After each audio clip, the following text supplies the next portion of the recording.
31 days, 31 seeds, encouraging lives by sowing seeds of hope and determination. Day 21. There's a story about a young girl who met a young man, and they were just smitten. They both fell madly in love, and they set a date, and they were married. The young boy loved football, and the young girl could not stand to be around it. The young girl loved horses, but the young man she married abhorred horses. It just so happened, while he was at work, he ended up meeting a beautiful young woman who loved football. And they could go on and on all day long while he was at work discussing all of the pointers and the things you would discuss when you absolutely love football. And they got along marvelously. The young girl ended up meeting a gentleman when she was out and about who absolutely loved horses, and she found herself showing up at the stables when he was there, and they would ride horses for hours together, just enjoying each other's company. As both these relationships continued, the young woman and the young man began to not get along that well. Then they really began to understand that maybe we don't have that much in common. At the end of the day, were they really in love with each other? Or were they just in love with the moment of the person they saw at the time? Because they had really no idea who each other were, the things that they loved. What is love?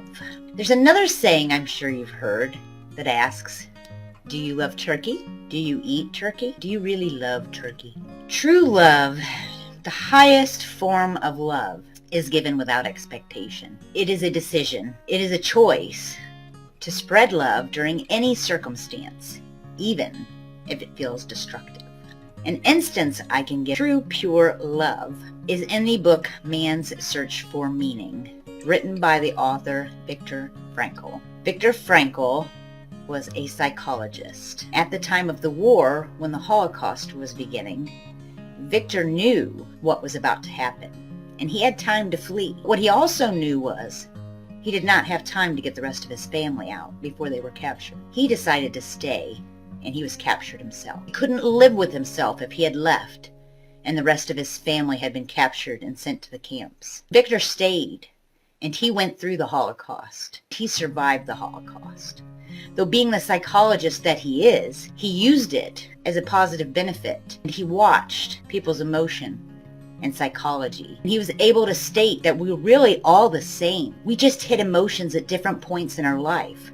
Some of us can just tolerate different situations longer or less than another. We are all truly the same. In order to survive, a man must have vision. For a man to have vision, he must have love within himself, the love of mankind, that regardless of the destruction that carries on around you, you can continue to love at the highest level with no expectation but to possibly be a soft landing for someone else who may be struggling in life. For seed 21, what I'm asking is if you have something in your life that you love dearly, and you know there's someone in your life struggling, and you know that they admire this certain thing that you have.